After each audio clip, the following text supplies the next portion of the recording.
Bienvenidos a Corruptópolis, un podcast en el que diseccionamos la corrupción. Rogelio Ibarra. Salvador Mejía. ¿Cómo estás? Con cruda pambolera. Hoy que grabamos, ganó Argentina. Las armas de la hermana República de la Argentina se cubrieron de gloria. Y en las Malvinas son de Argentina, ¿no? Y dijeron eso. No, de veras que... ¿Cómo? Deberíamos hacer un especial de cómo hacerle para no valer madre en la victoria. Digo, para quien ustedes no lo sepan, Rogelio no es tan pambolero. No, pero ahí estaba. Ya lo saben. Pero estaba. Te voy a decir lo mismo que les dije a mi compa sudafricano allá en Taiwán. Me gusta el desmadre. Y mira que sí, nos reunimos en la cantina, estábamos echando botanona, una copilla de Jerez. Ajá. Y un vermut y sufriéndole al televisor. Y si con algo me tengo que quedar, es con lo que usualmente le intento decir a los chavos. Solo es un deporte. Sin embargo, la historia nos demuestra que los deportes han llevado a conflictos, a malos entendidos, a dimes y diretes, a conflictos, o incluso en el caso de Centroamérica, a conflictos armados. Hay que ser gracious in the victory. In the victory. Uh-huh. O sea, se nota que le ibas a Inglaterra por tus referencias. A huevo que le voy a Inglaterra. Porque eso me abre la puerta para sugerirte otro programa donde se analicen todas las chingaderas que todo mundo está diciendo respecto de la FIFA y de un trato preferencial para la selección nacional de la Argentina. ¿Vas a querer que hablemos de Infantino? ¿Vas a querer que...? Sí, y te tengo un argumento. Ese episodio ya tengo el título del episodio. ¿Escupe Lupe? Triunfos robados. Ay, nomás. Luego hay que meterle unos elementos de K-pop, de novela coreana. Y no, hombre, ya tenemos un hitazo. Ahí te va mi argumento de por qué tendríamos que hablar de eso. ¿Qué tan mal estamos o qué tan mal estaremos que Blatter tuvo que escribir un tweet en contra de Infantino? ¿Qué jodidos estamos que un cabrón señalado por corrupción se está convirtiendo en un elemento de... O sea, y Blatter. Y Blatter, güey. Porque no soy pambulero, pero sí le sea el escándalo de corrupción. El tema lo manejas. Que si se van a esta serie, bueno, no sé, es una película de México 86 que está en Amazon Prime, me parece. Sí. Vas a ver, van a poder darse cuenta cómo es el proceso para poder escoger el Mundial del México 86 cuando Colombia, por el tema de la guerrilla, del narcotráfico, la narcoguerrilla, no tuvo las condiciones para echar a andar el Mundial. Y porque también había un narcoestado, ¿no? Y había una... caray. Esa referencia me suena. Y en esta película vemos cómo México le quita a Estados Unidos el Mundial y dicen, los que saben, que al paso de los años, los gringos le cobraron a la FIFA esa afrenta. Esa afrenta. Pero bueno, esos son otros capítulos. Ya eso ya vendrá. Ya vendrá pronto. Pero a ver, pero ¿y hoy de qué vamos? ¿Hoy de qué vamos a hablar? ¿Hoy de qué? Hoy vamos a hablar de un tema que para mí es muy importante. Quienes más o menos me conocen saben que yo soy fanático de la Segunda Guerra Mundial. Es uno de mis hobbies, es ver mapas. Pero sí matízalo, porque hay unos gringos muy blancos que también son fanáticos de la Segunda Guerra Mundial por las razones equivocadas, no las que tú tienes. Soy la Segunda Guerra Mundial, que ha sido el evento más grande en la historia de la humanidad, el conflicto armado más grande en la historia de la humanidad, representa para mí un caso de estudio muy interesante.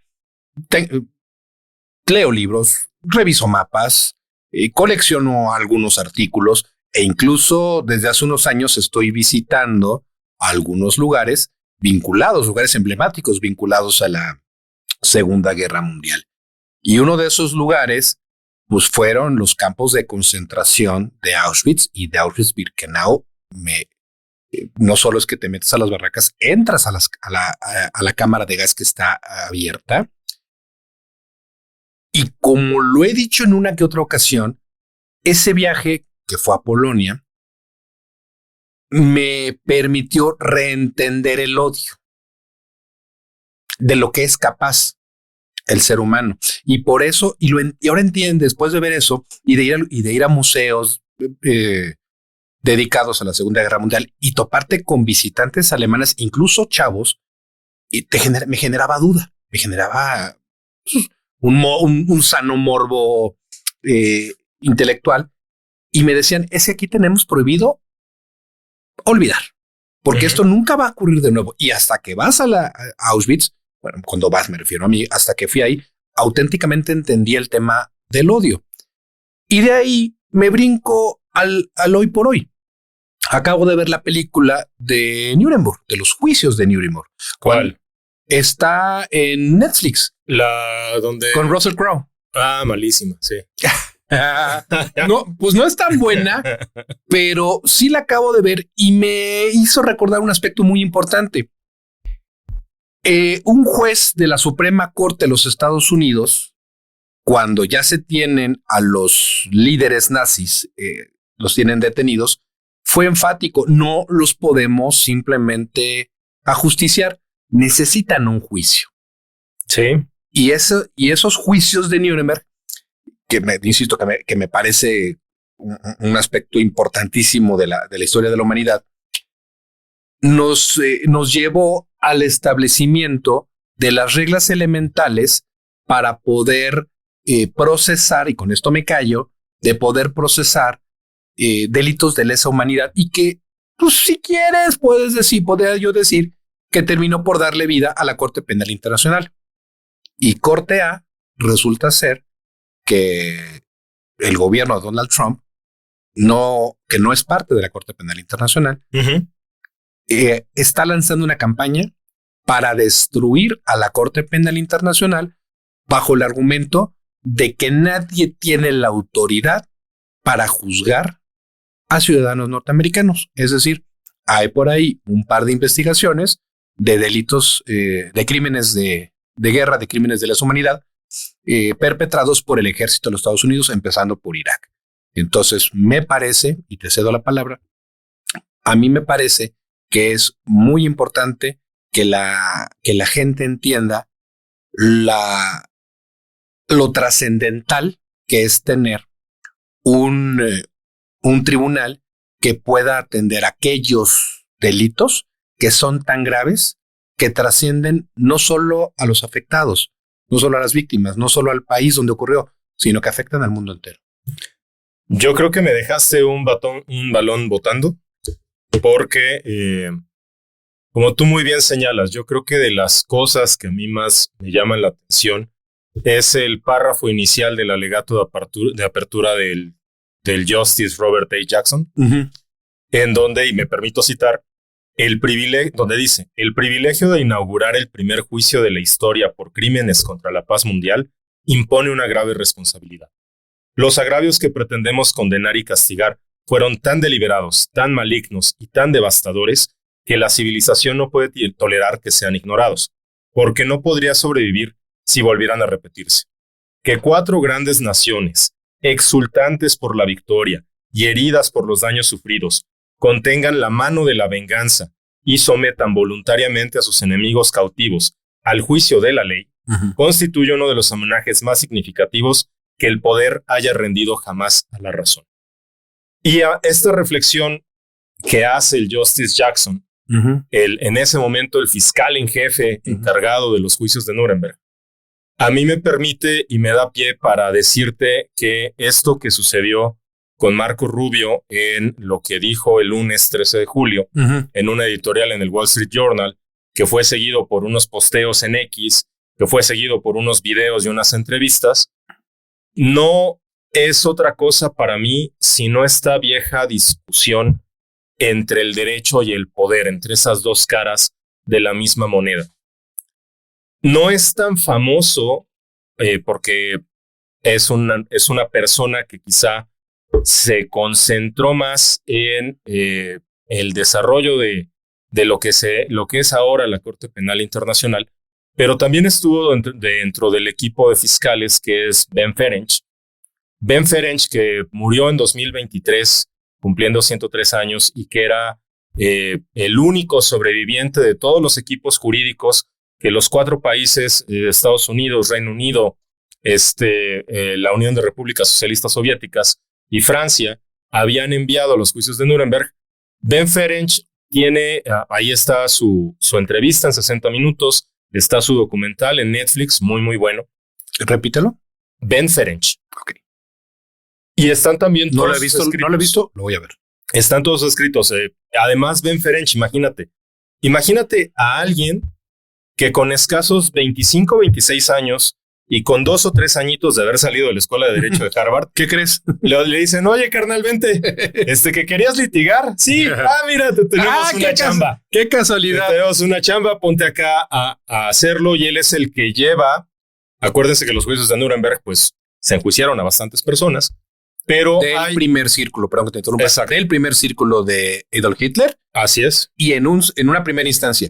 Y por eso les llamamos en plural los juicios. Sí. Y en una segunda, a las personas, a diferentes personas Uh-huh. que de una u otra forma colaboraron con las finalidades que tenía el Tercer Reich en materia de genocidio. Y justamente dentro de esas personas es un escuadrón de la muerte que asesinó a más de 1 millón de personas, que es el Einsatzgruppen, que son los juicios en donde Ben Ferenc es el fiscal líder o es el chief prosecutor, no sé cómo le llaman. ¿Por qué es importante Ben Ferenc? Porque esto que hace Marco Rubio, yo me puse a echarle una revisión y encontré 4 antecedentes, es decir, esta sería la 5ª ocasión en que los Estados Unidos dicen, oye, yo no quiero nada, no quiero ver nada con la Corte Penal Internacional. La Corte Penal Internacional existe porque existe el Estatuto de Roma. El Estatuto de Roma es el que le da vida. Estados Unidos sí firmó el Estatuto de Roma, allá por el año 2000, con Bill Clinton. Pero no lo ratificó. No solamente no lo ratificó, después del ataque a las Torres Gemelas en septiembre del 2001, como ya les he mencionado, ese es un episodio que es un parteaguas en la historia contemporánea, y así como lo fue el COVID y como es parte de la reconfiguración del andamiaje jurídico de Estados Unidos para protegerse al interior y estos conceptos de seguridad interior o de Homeland Security, y este tipo de leyes a través de las cuales cambia la perspectiva de Estados Unidos frente al multilateralismo. Es por eso que el 6 de mayo de 2002, George Bush le notifica formalmente a las Naciones Unidas que no tiene intención de convertirse en parte del estatuto, que no tiene obligaciones jurídicas derivadas de la firma, y eso, en estricto sentido, es me zafo. A mí que me esculquen. No solamente eso, en 2002, el Congreso de los Estados Unidos emitió la Ley de Protección. Es una ley que se llama ASPA, por su nombre en inglés, pero en español es la Ley de Protección del Personal de Servicio Estadounidense. Y en esa ley, ya desde 2002, estaban hablando de que se prohibía toda la extradición de Estados Unidos hacia la Corte Penal, se prohibía el apoyo para el traslado ante dicha Corte de ciudadanos estadounidenses, se prohibía destinar fondos para ayudar a la Corte Penal en la investigación, detención, prevención de la libertad, enjuiciamiento de ciudadanos estadounidenses, y se autorizaba al presidente a emplear todos los medios necesarios, que ahí también se entiende el uso de la fuerza militar, para algo muy importante, lograr la liberación de personas estadounidenses que pudieran encontrarse detenidas por la Corte o en su nombre. Es decir, de estas 5 ocasiones que yo identifiqué, hay un contexto y hay una respuesta. El contexto es el ataque a las Torres Gemelas en 2001, la respuesta viene en 2002, con esta ley de protección de personal de servicio estadounidense, pero después, recordemos, Donald Trump gana en 2016, después volvemos a tener una excepción en 2018, el contexto de 2018 es las denuncias que había ante la Corte Penal Internacional por el abuso y tortura en algunos casos de los detenidos en Afganistán, en la prisión de Bagram, que le decían el pequeño Guantánamo. La respuesta viene de John Bolton, ex embajador de Estados Unidos ante Naciones Unidas, en ese momento asesor de seguridad internacional de Trump, Y hoy, hoy sometido a juicio por Trump. Exactamente. Y John Bolton dice, la Corte Penal Internacional constituye una amenaza para la soberanía estadounidense y para la seguridad nacional de Estados Unidos, carece de controles y contrapesos, pretende ejercer jurisdicción sobre delitos cuyas definiciones son controvertidas y ambiguas, y la Corte es superflua, porque la administración estadounidense no reconoce ninguna autoridad superior a la Constitución de los Estados Unidos. Déjame seguir con los antecedentes. Dale.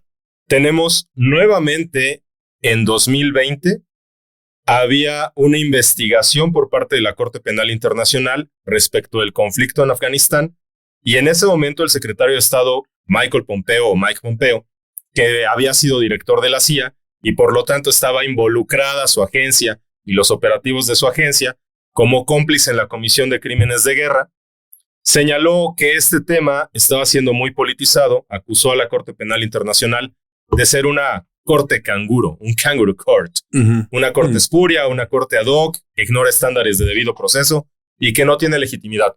En Estados Unidos decir una corte canguro, imagínense ustedes esta imagen de la película de El Caballero de la Noche Asciende, de la corte del espantapájaros. Esa es una corte canguro.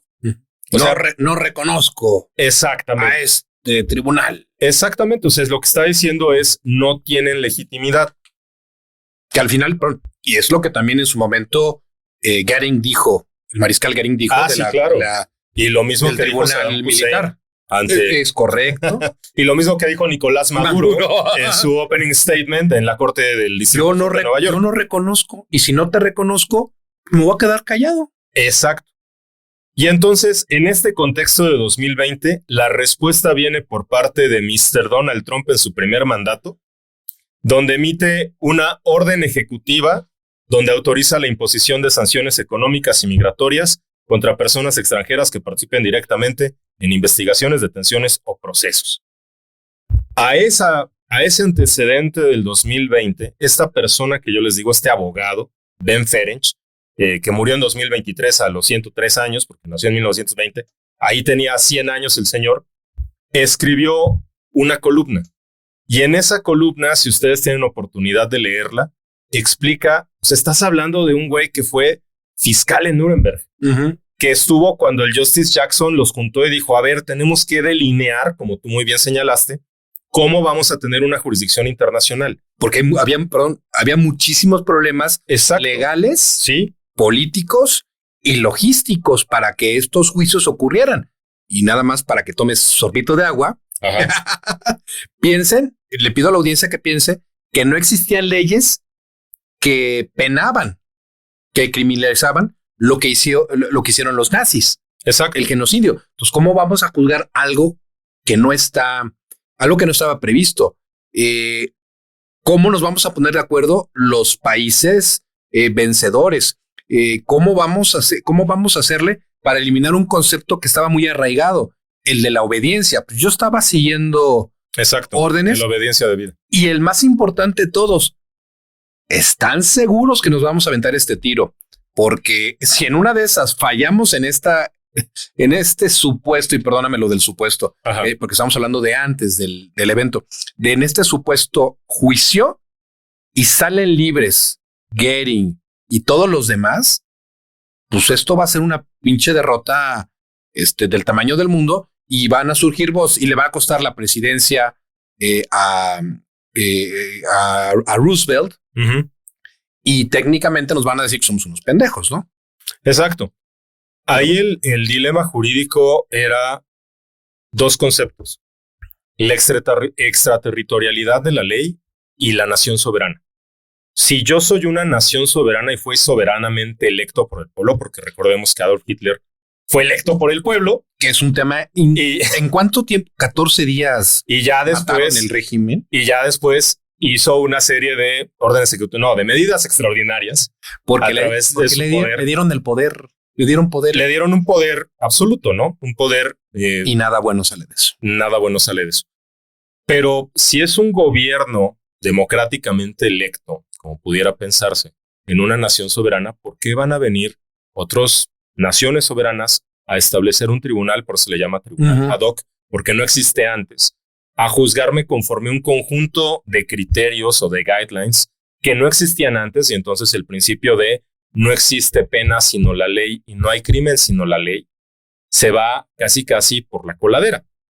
Ese es el punto que va del Tribunal Militar Internacional, llamado el Tribunal de Nuremberg, a los tribunales para Ruanda y los tribunales para la ex Yugoslavia, que son otros dos tribunales ad hoc, que son los antecedentes de la Corte Penal Internacional.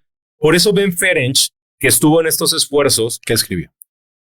No solamente dice, oye, es que la Corte Penal Internacional, el establecerla, quiere decir que vamos a evitar este alegato de legitimidad que siempre han tenido de estás creando un tribunal para juzgarme. Y eso no se vale, porque no puede haber tribunales privativos, ni tribunales especiales, ¿no? Lo estás haciendo desde ahorita. Y por eso Ben Ferenc, la carta es muy larga, bueno, la columna que él escribió es muy larga, no me voy a detener, pero si alguien sabía de ese tema y si alguien vivió el tema de Nuremberg, era él. Si alguien tenía no solamente conocimiento jurídico, sino una autoridad moral para poder decir, oye, esto no se puede hacer, es él. Yo me quedo con la reflexión con la que termina y con la que le menciona a Donald Trump que está totalmente equivocado.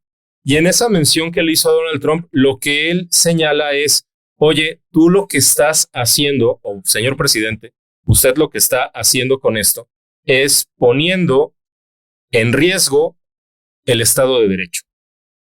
Está usted poniendo en riesgo la legitimidad, por lo cual, de la Corte Penal Internacional, por lo cual lo exhorto respetuosamente a reconsiderar y revocar su reciente orden ejecutiva, porque el Estado de Derecho se encuentra en peligro la credibilidad de los Estados Unidos y nuestra posición en el mundo. Es decir, el señor era muy educado, pero estaba diciendo, está haciendo el ridículo.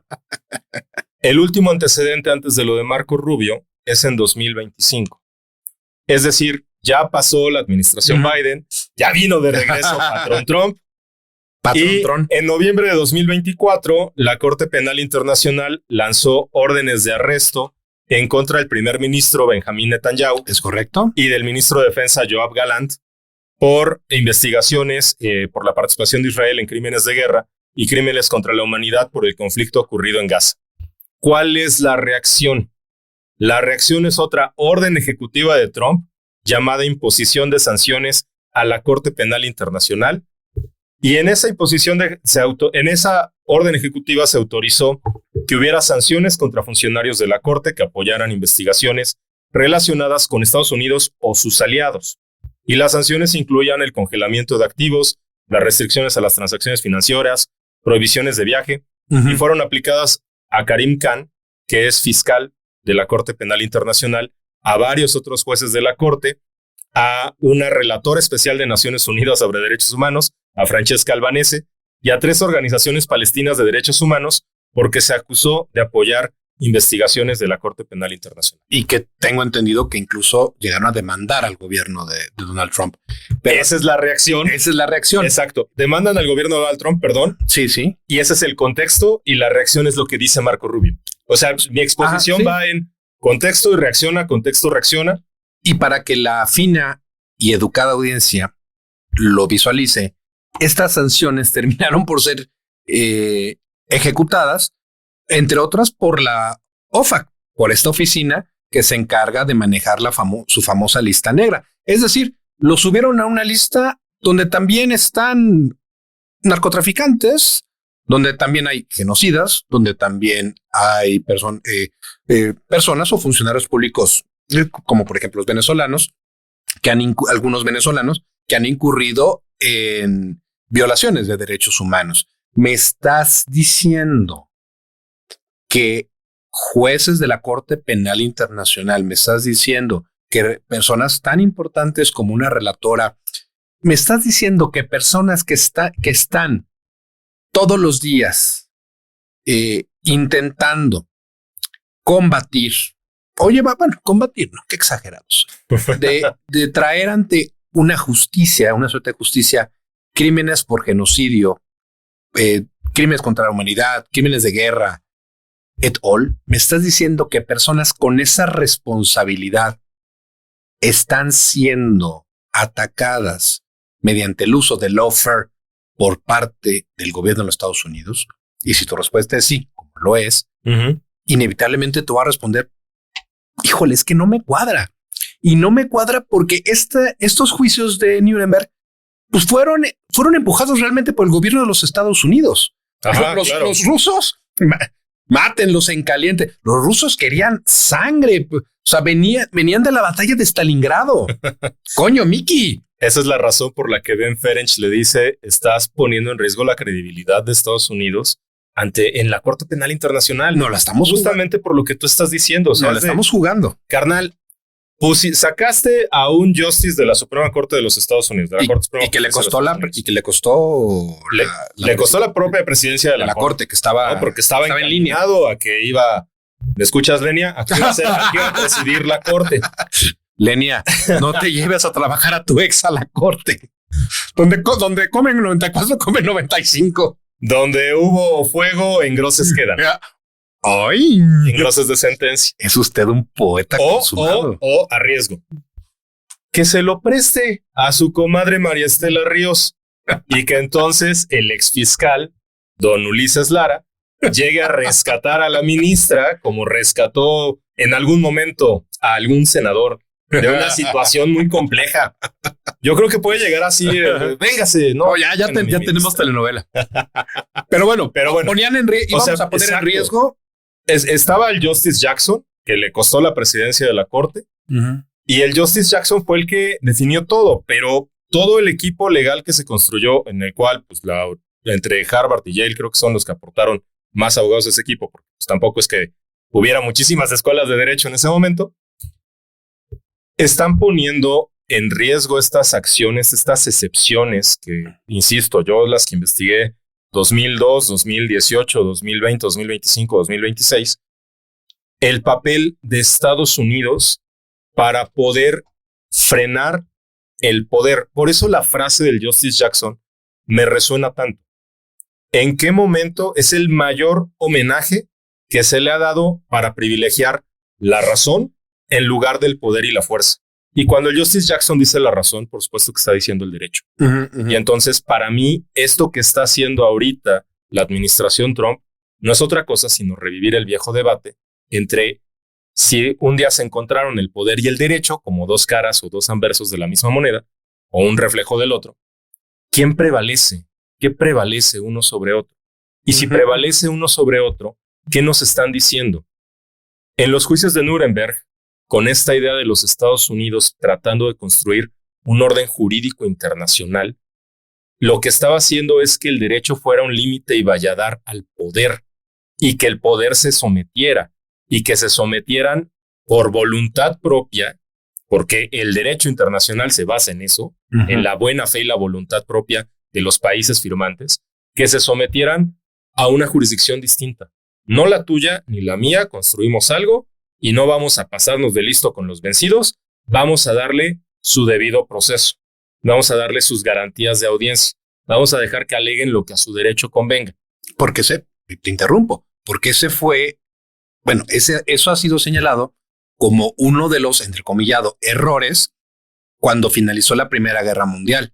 La humillación a Alemania. Y del Tratado de Versalles, por supuesto. Los costos. Mi señora esposa me regaló billetes alemanes, pero de esos de 1,000 millones que tengo enmarcados ahí en la oficina. A ti como trabajador te pagaban en la mañana y tenías que salir corriendo a comprar comida, porque en la noche ese dinero ya no valía lo que valía en la mañana, la hiperinflación, ¿no? Exacto. Pero bueno, uno de los argumentos más sólidos fue el que se abusó.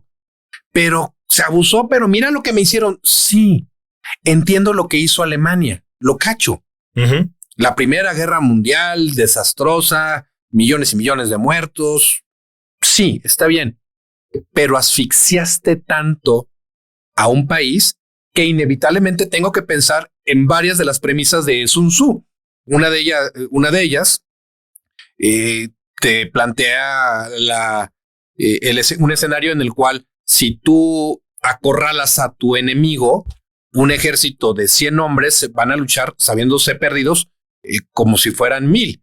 Pero si a esos mismos 100 hombres, ese mismo ejército de 100 hombres, les dejas una pequeña ruta de escape que incluso da un acantilado y pueden brincar y salvarse, en vez de luchar esos 100 hombres como si fueran 1000 o 10,000, van a luchar como si fueran 10.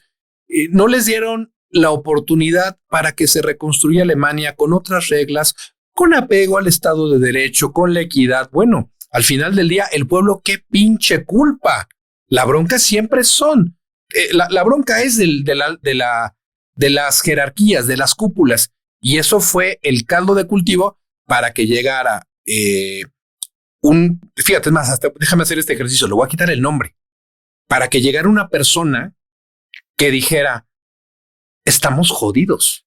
Y estamos jodidos porque nuestros líderes permitieron el Tratado de Versalles. Y estamos jodidos porque no hemos podido salir adelante. No tenemos identidad, no tenemos orgullo, no tenemos ni para comer. Necesitamos un nuevo orden que nos saque del caos. Y yo soy la persona que los va a sacar de ese caos. Y le quito el nombre porque si ahorita echamos a volar nuestra cabecita loca, me van a decir todos, oye, pues me acabas de describir a más de 4 dirigentes a nivel global que tienen esa formación. Sí. Entonces, si nosotros, regresando a este punto, si nosotros no establecemos las normas para una sana convivencia, pues estamos destinados al fracaso. Pero también, si no ponemos límites a la maldad de la que evidentemente somos capaces, la historia va a seguir repitiéndose.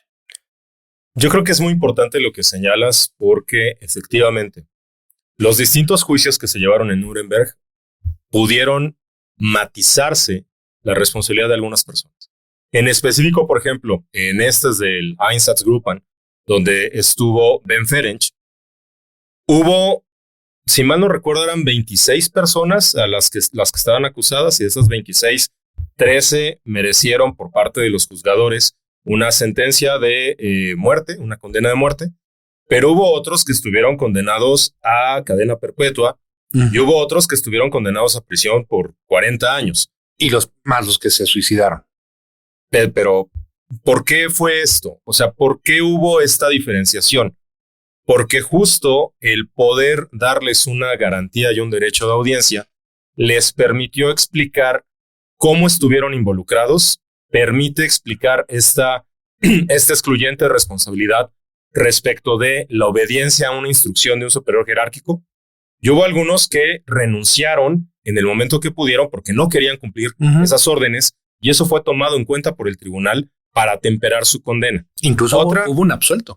Exactamente. Otra de las cuestiones a las que nos tiene que llamar a la reflexión esto es lo que tú decías. O sea, sí tomen en cuenta cuál es el contexto político y social que lleva a Adolf Hitler al poder, pero también tomen en cuenta esa discusión que se da entre dos grandes teóricos, entre Hans Kelsen y Carl Schmitt, para poder determinar quién debe ser el defensor o el guardián de la Constitución. Porque esa discusión que se da entre ellos creo que es un muy buen reflejo de cómo yo veo este conflicto que está teniendo Estados Unidos o esta dicotomía entre poder y derecho. Porque Hans Kelsen reconocía que el guardián de la Constitución tenía que ser una corte. Perdón, para quienes no sean abogados, Hans Kelsen fue un gran jurista. Vienés, el autor de la teoría pura del derecho. Pero, ¿qué? Pero pues también está considerado como un artífice de las leyes nazis.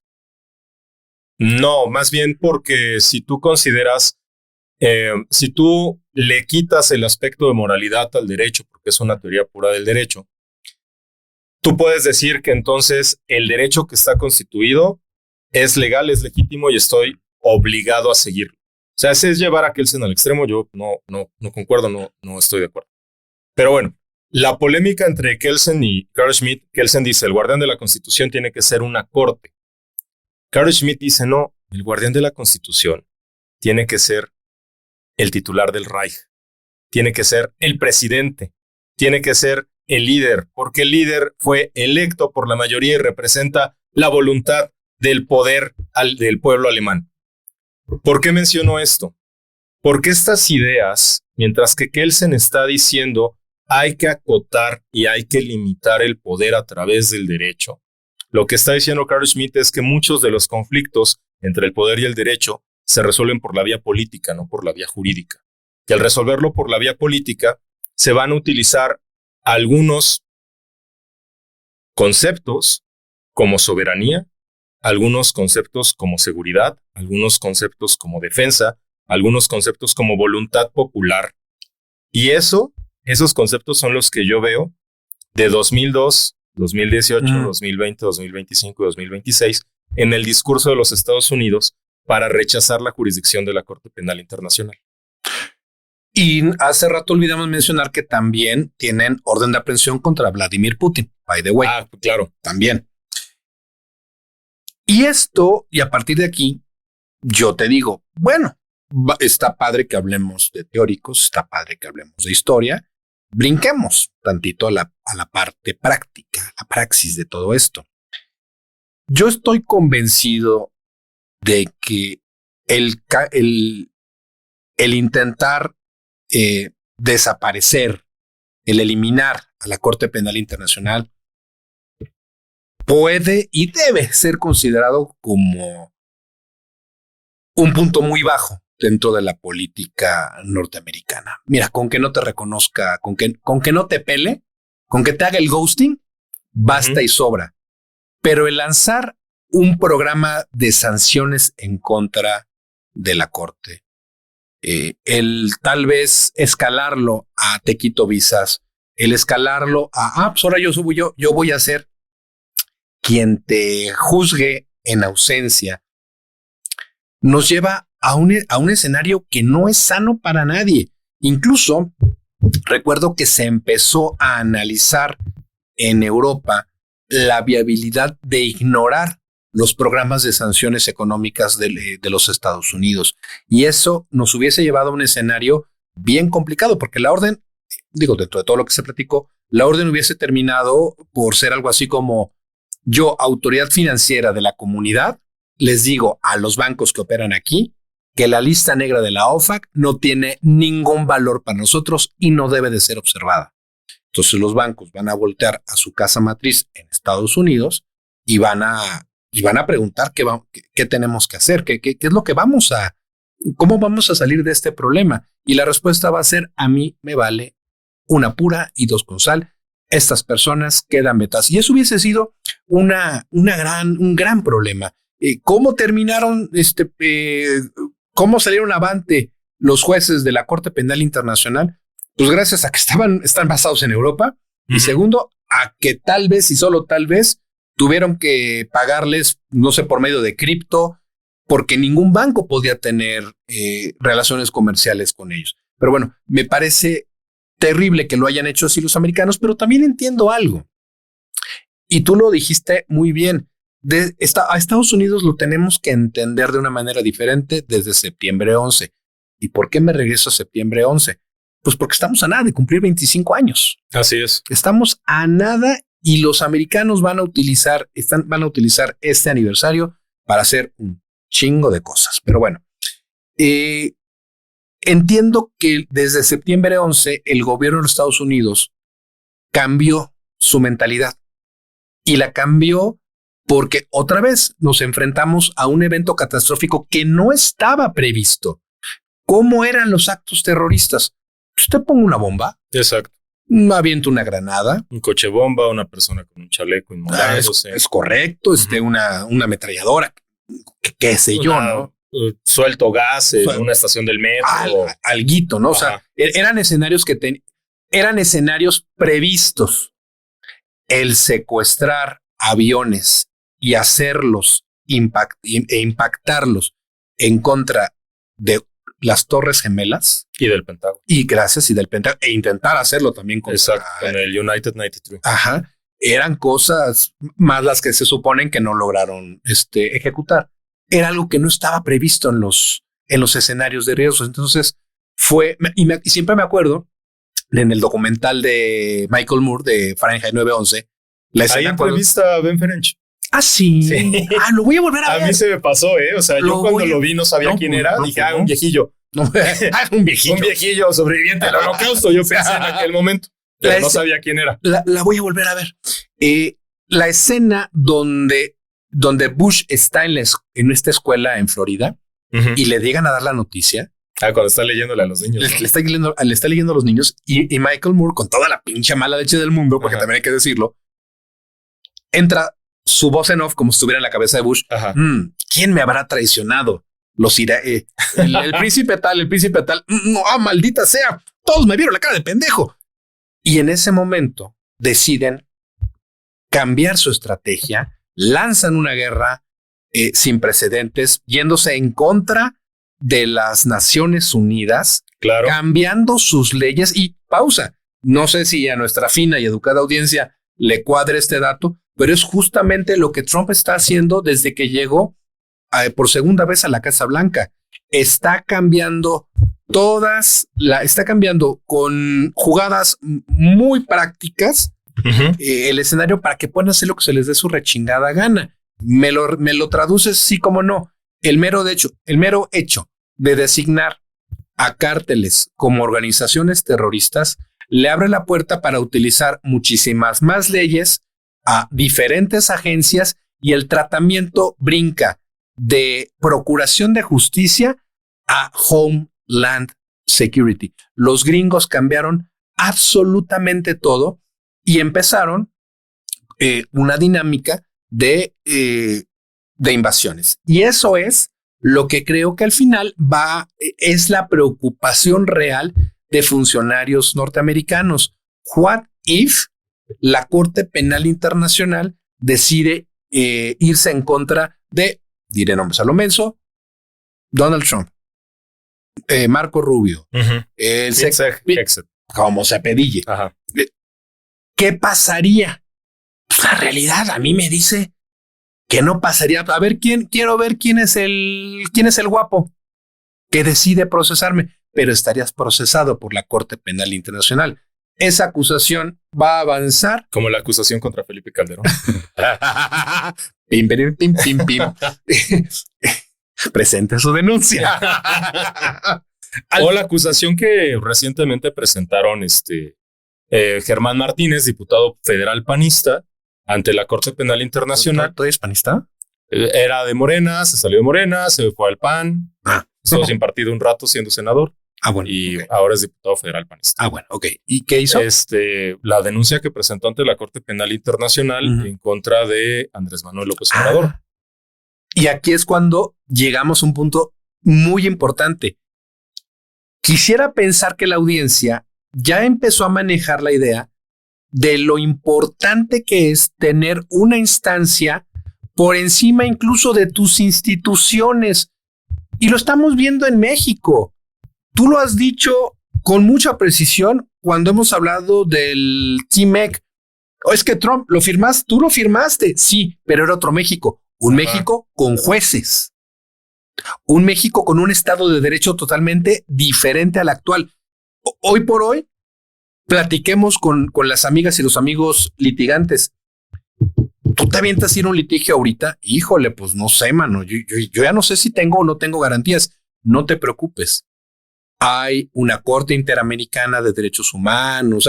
Hay instancias. Y en el peor escenario, pues hay una Corte Penal Internacional, que obviamente pues, esa denuncia de Germán, pues...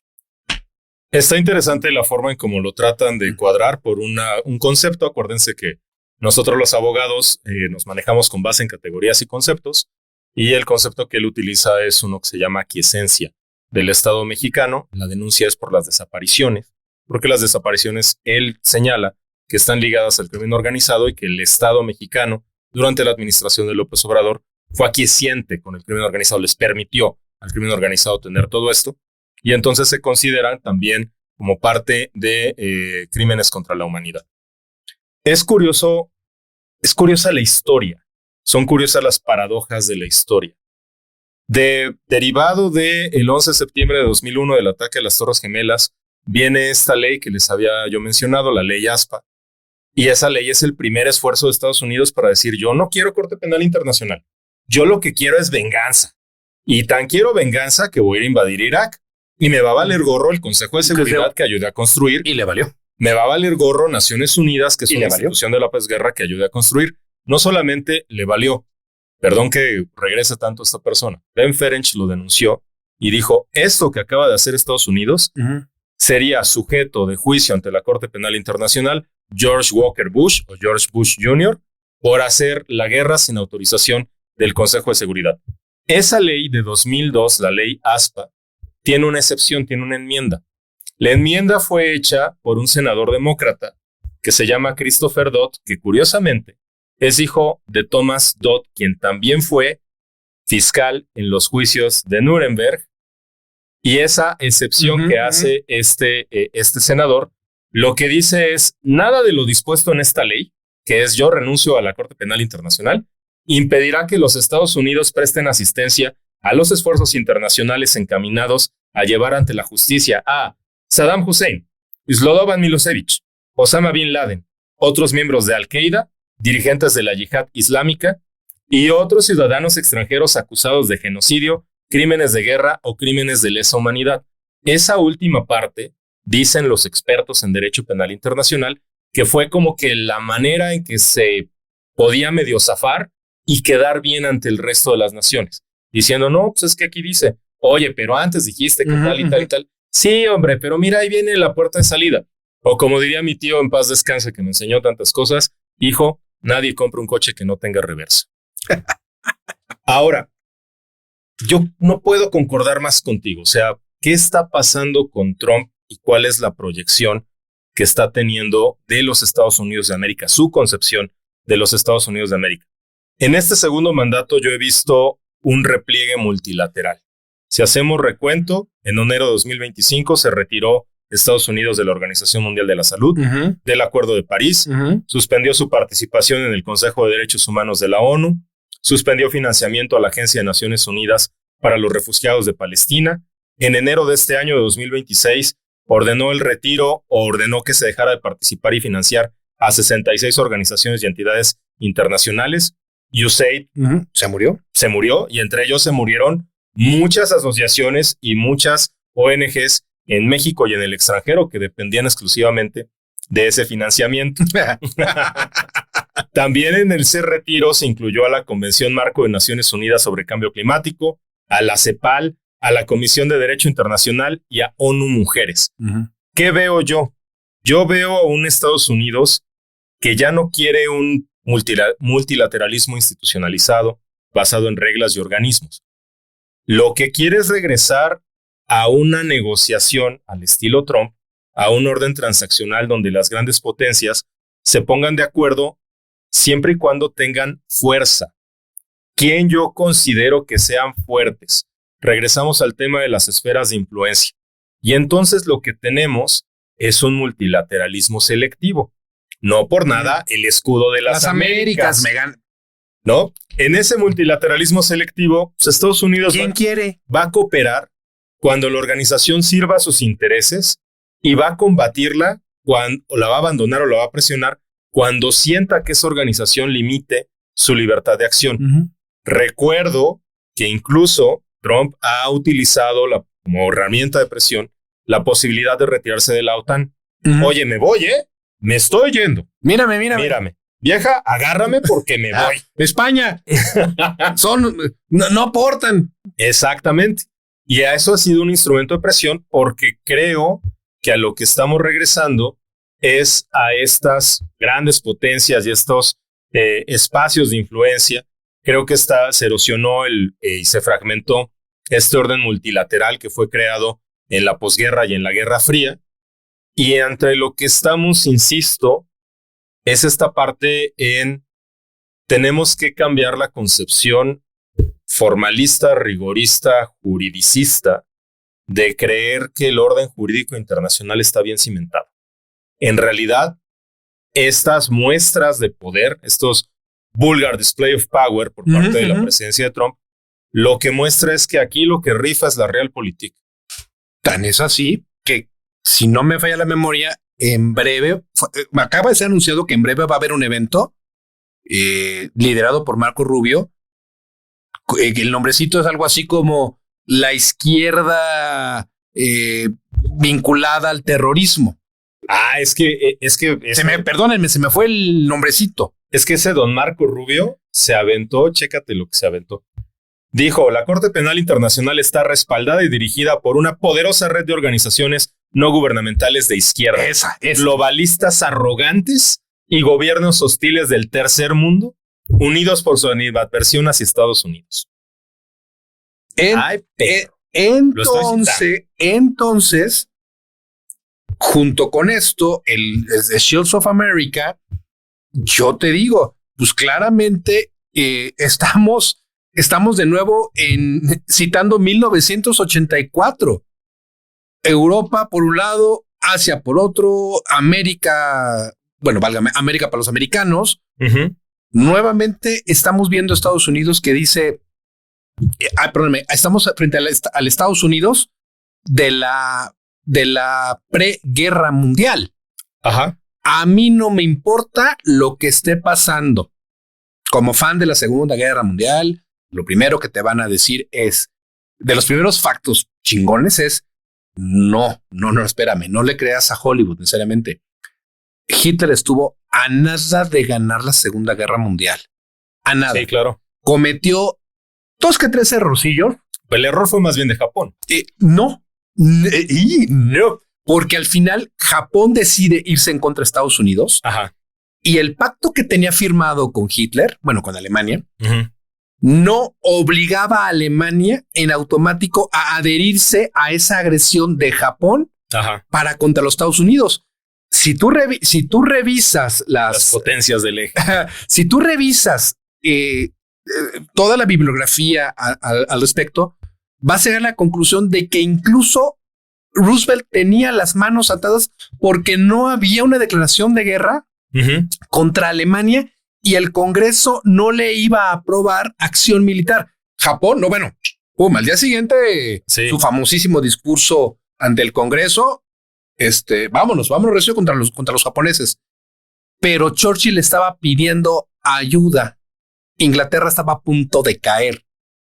Y la respuesta de Estados Unidos era, es que no tengo autorización porque a mí Alemania no me ha atacado. Y no existía la OTAN. uh-huh, sí. Otra vez, escenarios que no existen. A ver, ¿tú sabes qué haríamos si ahorita aparece una nave interplanetaria y empieza a aventar sus rayos láser? No, porque ya viste los desclasificados de Estados Unidos, ¿no? Sí, pero tenemos un escenario. Jaime siempre tuvo la razón. Pero no tenemos un escenario que no tenemos un plan de contingencia. No tenemos. Y de contingencia, de actuación, no lo tenemos. Entonces, de continuidad, ¿no? Los planes de continuidad de negocio, fan from hell. Pero espérame, déjame cerrar la idea. Y estúpidamente Hitler dice, cámara, perro, voy a apoyar a Japón. Y entonces le declara la guerra a Estados Unidos. Y entonces sí, el gobierno norteamericano, ajá, está en posibilidad de darle con toda una industria fresca, toda la manufactura intocada, le puede dar todo el apoyo a Churchill. Uh-huh. Eso, junto con la Operación Barbarroja, que fue, ya estamos hablando de otras cosas. Tú te fuiste. Sí, no, pero es que era, bueno, ya. Regresa. Ya, regresa, muchacho. Regresa. Y la Operación Barbarroja. Bueno, todo esto me lleva a pensar que en los Estados Unidos de la preguerra. Y es impactante ver cómo es que ha ido migrando, uh-huh, hacia este nuevo escenario. Antes yo me encargo a mí déjenme América para los americanos. Bueno, nos empezamos a expandir, tenemos más intereses, pero ahora nos estamos constriñendo de nuevo a América. ¿Pero por qué lo está logrando? Pues porque hay campo fértil. Porque también, como lo hemos dicho, como tú lo has dicho, tu frase para mí, tu explicación para mí es maravillosa, la he usado en muchas reuniones. Tu teoría del péndulo. Jalaron tanto el péndulo los izquierdosos. Sí. Tío Salinas, lo jalaron tanto que reventó el delicado balance. Y como están ahorita a cargo personas que tienen una vocación en Estados Unidos, una vocación netamente del uso de la fuerza, pues claramente no quieren ninguna atadura. ¿Cómo lo arreglo todo? Pues a chingadazos. Perfecto. Y para muestra ahorita lo que tenemos en el estrecho de Hormuz, ¿no? Entonces, si esa es mi visión, quiero hacerme de América Latina, quiero volverme el guardián del mundo, bla, bla, y todo este choro, pues voy a necesitar la fuerza. Porque ya usé el lawfare, ya utilicé las sanciones económicas. ¿Qué puede seguir? El uso de la fuerza. Yo quiero tener un organismo que me pueda acusar. Pues, de pendejo lo voy a tener. Que no. No lo quiero. Pero eso es una cosa. Y otra cosa es que estén yendo justamente en contra de una de las grandes conclusiones, déjame decirlo así, una de las grandes conclusiones tras la Segunda Guerra Mundial. Debemos tener un sistema jurídico que nos permita juzgar este evento tan atroz y poder avanzar hacia la construcción de un mundo donde prevalezca el derecho, las Naciones Unidas. Y esto me deja una pregunta nada más. ¿Estamos yendo en contra de este concepto, este precepto que dice la historia la escriben los vencedores o los vencidos? Por los vencedores. Yo tengo dos preguntas como parte de mi reflexión final. La primera es: ¿los actos de los estados poderosos tienen que ser evaluados conforme a reglas previamente establecidas? ¿O por el contrario, la capacidad militar o la capacidad económica o la diplomacia va a permitir decidir cuándo esas reglas obligan y cuándo pueden ser ignorados? Es decir, ¿qué ocurre cuando el estado hasta ahorita más poderoso o uno de los estados más poderosos del sistema internacional no solamente desconoce la autoridad de una institución establecida para la paz mundial, como la Corte Penal Internacional, sino que va a utilizar o quiere utilizar su poder para impedir que otros vayan a cooperar con esta institución?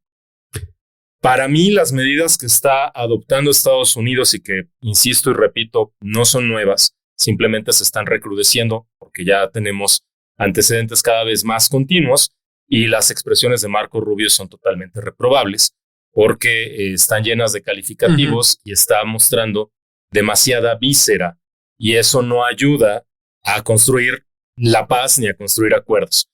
Pero más allá de que estas medidas vayan de una diferencia jurídica entre decir Estados Unidos nunca ha formado parte de la Corte Penal y nunca ha reconocido su jurisdicción, en realidad lo que me deja es que la utilización de este poder económico o financiero por parte de los Estados Unidos, al dificultar las funciones de una institución judicial internacional, a lo que nos lleva es a reflexionar que deja de ser relevante quién tiene jurídicamente la razón y comienza a tener más fuerza, como tú lo decías, quién posee la fuerza suficiente para imponer su interpretación.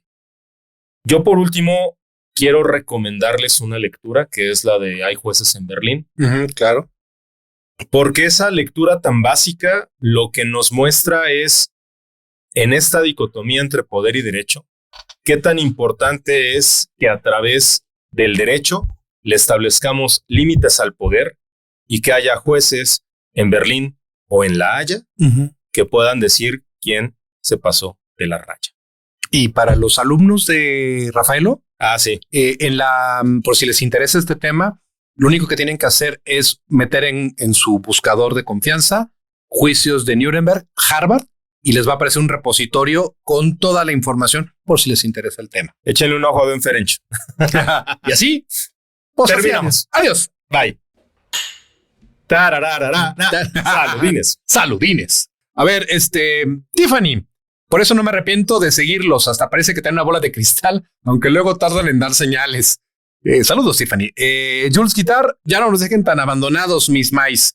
Patín, trompón, cabezazo, mi Jules. Eli Frey, yo pensaría que si esto sigue así, vamos a necesitar podcast semanal. Oh, está difícil. Marco, excelente podcast, un gusto escucharles. Víctor, Consuelos, buen día, qué entretenido programa, ustedes son una pistola, mil gracias. L. Monterrosas, y los saludos personalizados, ¿dónde se solicitan? Aquí te saludamos, L. Monterrosas. Y la tía Garmita, antes saludaban, ya regresamos. Y por último, Rafaelo, se la rifaron, colegas. Ahorita no tengo alumnos, terminamos el ciclo, pero ya los anteriores citan su podcast en sus trabajos. Ah, qué rifado, qué rifado. espero que napa. Solo que ahora ya andan muy alzadillos al estilo Vaya. ¿Qué pasó, compa? Relaxation. Y el último va a ser Queen CZR.